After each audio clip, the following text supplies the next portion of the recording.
Mahigpit na pinababantayan ng Justice Department ang Subic Port na ginagamit daw ng mga nagpupuslit ng ilegal na droga sa Pilipinas. Dito nga raw idinaan ang halos 4 billion pesos na halaga ng shabu na nasamsam sa Pampanga. Nasa frontline ng balitang yan si Gary De Leon.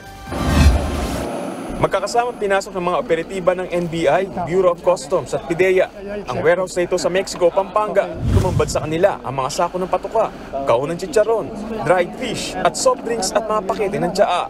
Pero nang buksan ng mga pakete, puting powder ang laman at nang ipasuri ang laman ng tibag sa mga chemist ng NBI. Positibo ito sa methamphetamine, hydrochloride o mas kilala sa tawag na shabu.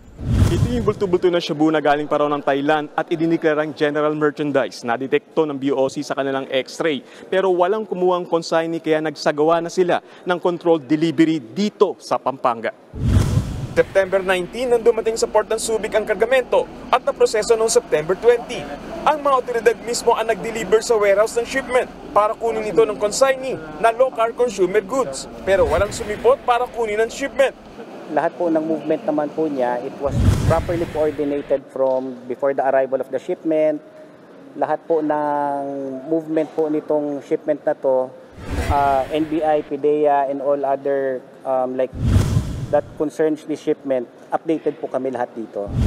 Aabot sa 360 kilograms ng shabu na may street value na 3.8 billion pesos ang nasamsam. Sabi ng NBI, na-trace nila ang pagdating ng droga mula Thailand sa tulong ng isang asset. We were able to penetrate the drug syndicate. So we were able to identify the personalities involved and the plan to ship the drugs into the country. Local and there are international players involved. And this particular shipment, this is a 3-year-long operation. Wala mang nahuli sa operasyon, kilala raw ng mga otoridad ang mga tao sa likod ng naharang na droga. Kasunod dito, sinabi ni Justice Secretary Boying Rimulya na dapat higpitan ang pagbabantay sa mga pantalan lalo na sa Subic. Subic ang mainit ngayon. Actually, Subic rin ang aming na-pinpoint na source ng agricultural smuggling. Subic din ang na-pinpoint namin ang source ng maraming smuggling sa bansa. We have to watch over our port. Nagbabalita mula sa frontline, Gary De Leon, News 5. Mga kapatid, Gretchen Hopo, huwag maging huli at maging una sa lahat ng balitaan. Maging maalam at may pakialam sa mga napapanahong issue at balita sa bansa.